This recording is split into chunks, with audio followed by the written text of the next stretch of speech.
Hello again, it's episode 14 of Geoff and Heather's Dahlia Diary, and we're going to show you the first steps of the annual job of digging up our dahlias before it gets too frosty.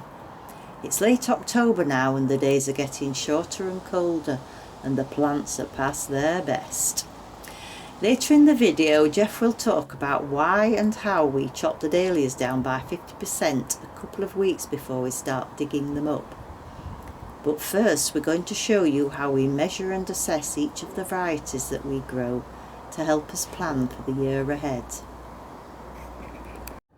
It's late September, the time of year when I like to go around and assess all my dahlias to help me decide what I'm going to do next year. Firstly, I turn a cane into a measuring pole.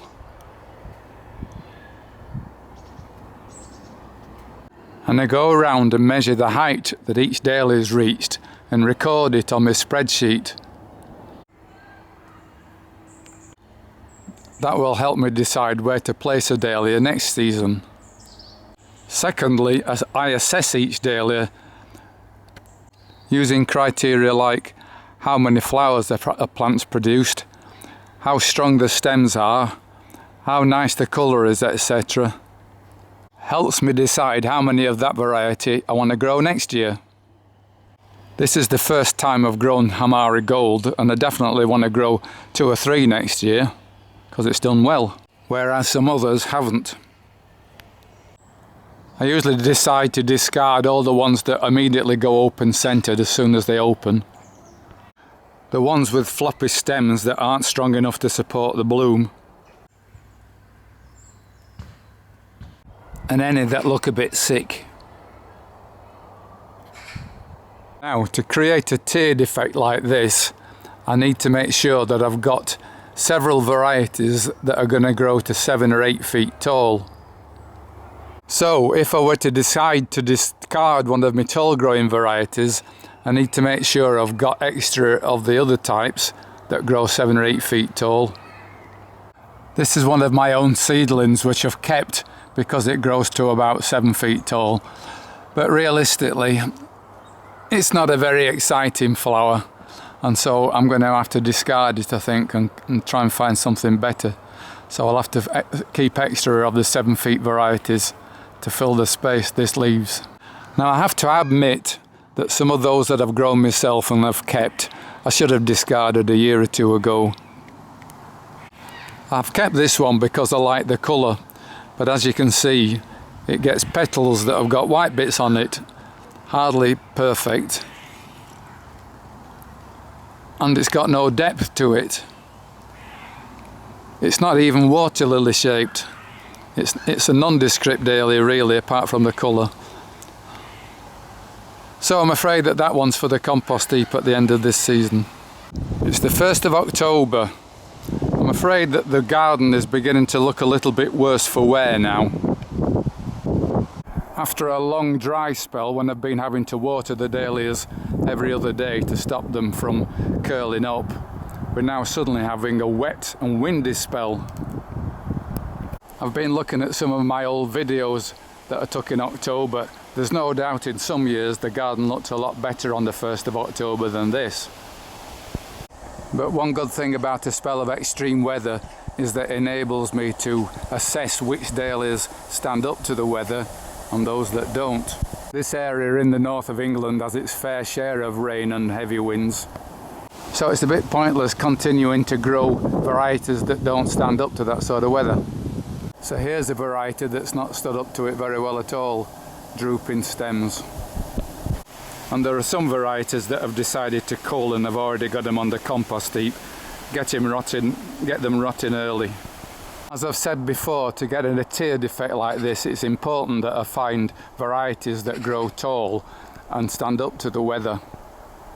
I can always rely on Rycroft Delight to keep doing its thing until the bitter end. And I've always liked Canora Clyde.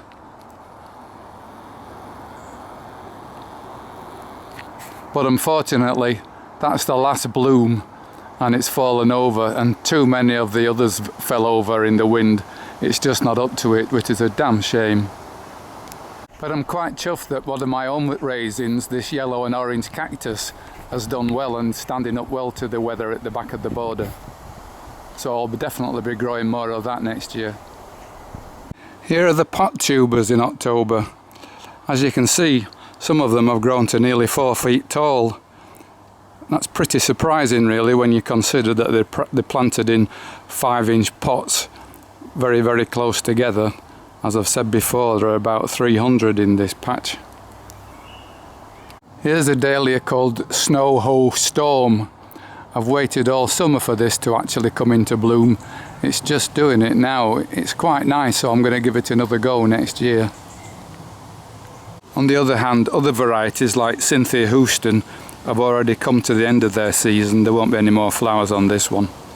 But there are varieties like Sunshine Pole, which have been flowering all summer and are still making new buds.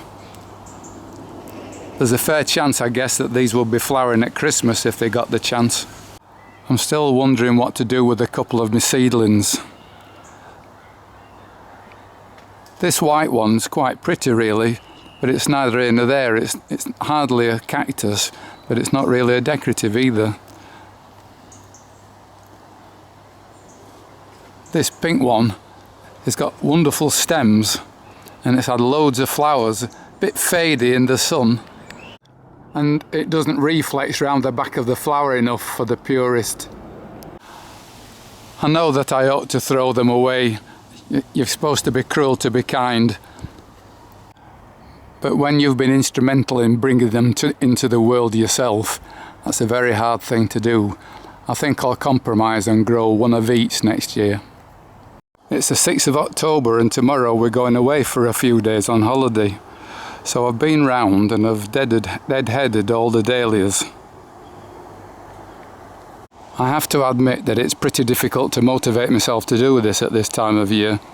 But I don't want the dahlias putting their efforts into producing seeds on the dying flowers as opposed to producing better tubers. I want them to put all their efforts into growing new tubers.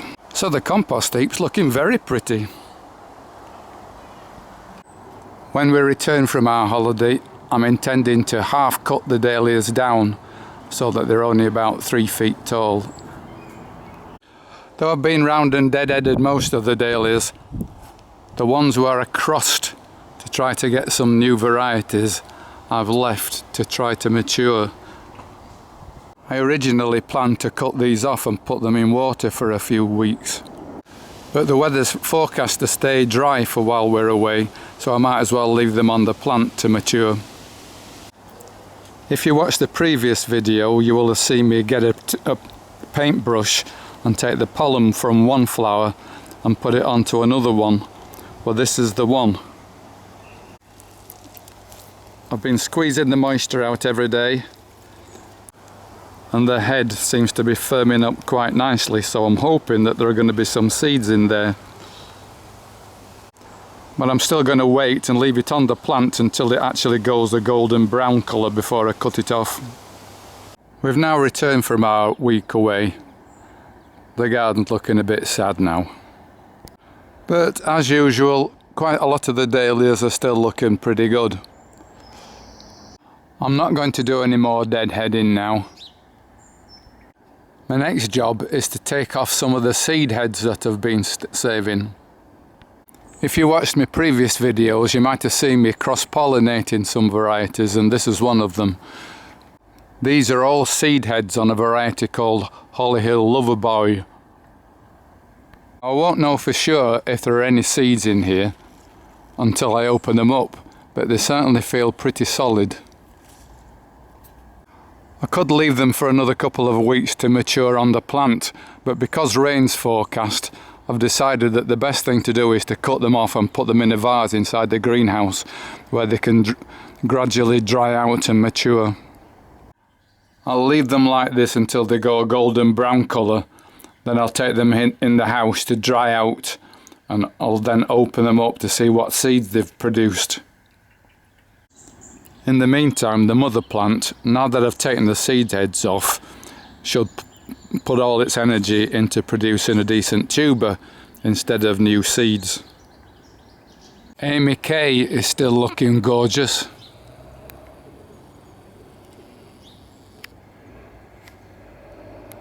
Rycroft Blackberry is still producing blooms that look like a fireball. Westerton Harry is still producing blooms of exhibition standard. Hamari Gold's been pumping blooms out like this all summer long. And Skipley Grand keeps giving me reminders of why I love it so much. Look at this Sandia Melody. Have you ever seen a prettier water lily? Now, as usual, at this time of the year, I start to think about how I'm going to overwinter plants. I'll be talking more about overwintering dahlias in the next episode. But with plants like salvias and other soft perennials, I need to find a way of making sure that they don't die if it's a cold winter. I will be digging up the fuchsias, the salvias, etc., potting them up and trying to keep them overwinter in the greenhouse. But as usual, I'm going to try to keep some on the windowsill in our porch, and I've taken cuttings, as you can see here. I find that cuttings taken in September just reach a size where you can keep them in a small pot and get lots of them in a tray in the porch, and they'll keep going nicely until next March without having to repot them. So I'll leave them like this in the cool greenhouse until they've rooted, pot them up and take them indoors for the winter.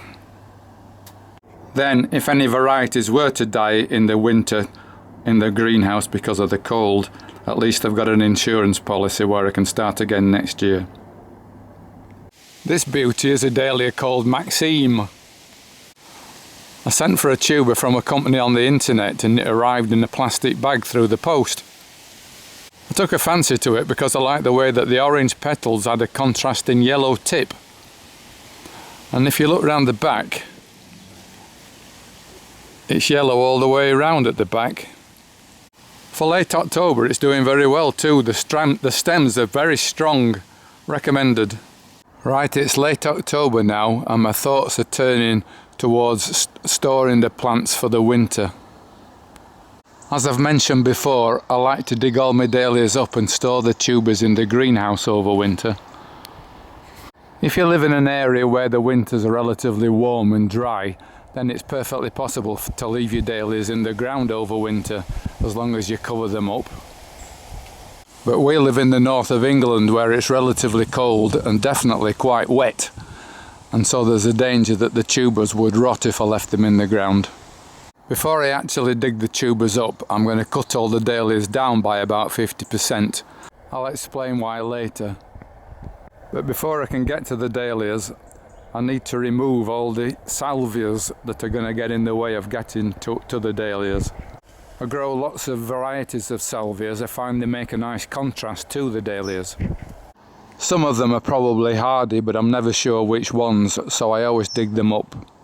And some of them have got very large. This royal bumble is a real handful now. If I left it in the ground for another year, it would totally overwhelm all the plants around it.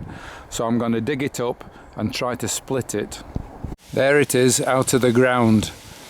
Now the first thing I need to do is to cut it back quite a lot so that I can see the wood for the trees. That's a bit more like it. Once you can see what you're doing, it's usually possible to tease away some of the shoots so that you've got smaller plants. So with a bit of pulling and hacking, I've managed to split that into several plants. I particularly like the ones that are new growth coming from the base.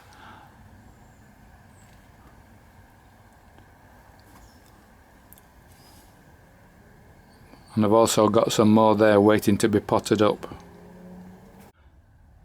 So there we are. I've managed to split that royal bumble into 10 separate little plants.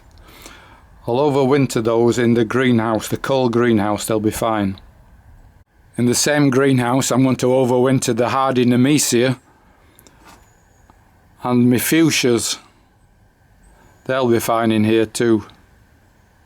I've now hung up the seed heads, well, what I hope are seed heads, in the greenhouse upside down so that they dry out.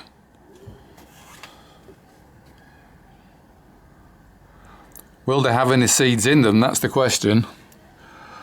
Well, if you're interested, you're going to have to tune into the next episode to find out. I suppose in a way I've set myself up to look a bit of an idiot, because you never know, there might be seeds in here, but there again there might not. Let's hope there are. So that's all the salvias dug up and put into the greenhouse. Unfortunately, they won't be able to stay in the greenhouse when I start digging the dahlias up, because they'll be in the way. So I'll have to put them in the garage with a see-through roof for a short while. So I'm now going to start the process of digging up the dahlias. As I said before, the first thing I'm going to do is chop them down by about 50%. It breaks my heart to do it at this time of year when there are so many nice looking blooms on the dahlias. But to know that come mid-November there's likely to have been a frost, and I want to get them into bed in the greenhouse before the frosts come along, in case it gets too cold in there for them. In the past I've actually lost tubers in the greenhouse because they were touching the windows when there was a frost. I don't want that to happen this year. So here you can see me chopping down the dahlias by about 50%. Now I'm told that there's a scientific reason to do this. Apparently it helps the dahlia convert sugar into starch, so it helps make better tubers. If having done this you leave the plant for about 2 weeks, it enables the plant to grow bigger tubers and stronger tubers that will overwinter better. I guess that because the plant is no longer having to put its energies into producing flowers or seeds, it puts more of its energy into producing a decent tuber. But if that's the scientific reason for doing this, there are also more practical reasons that I like to do it. For a start, when I come to dig the dahlias up in a couple of weeks' time, I'll have a lot less stalks to get rid of. And if during that 2-week period there's a heavy frost, the stems will be a lot less slimy. I always found it a particularly unpleasant job trying to cut down a 7-foot tall dahlia that's been frosted with slimy flowers hanging on my head. Another practical reason for doing this is that it enables me to get the composting process going earlier than I would have normally done. The compost heap now has an extra 2 weeks in which to do its stuff to get rotting. And because the weather's warmer now than it will be in a couple of weeks' time, the process will continue faster than it would have otherwise done.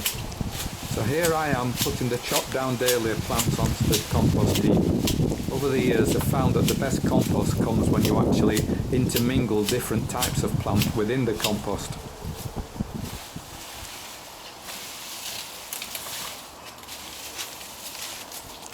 So I like to make a layer of dahlias and then a layer of something else.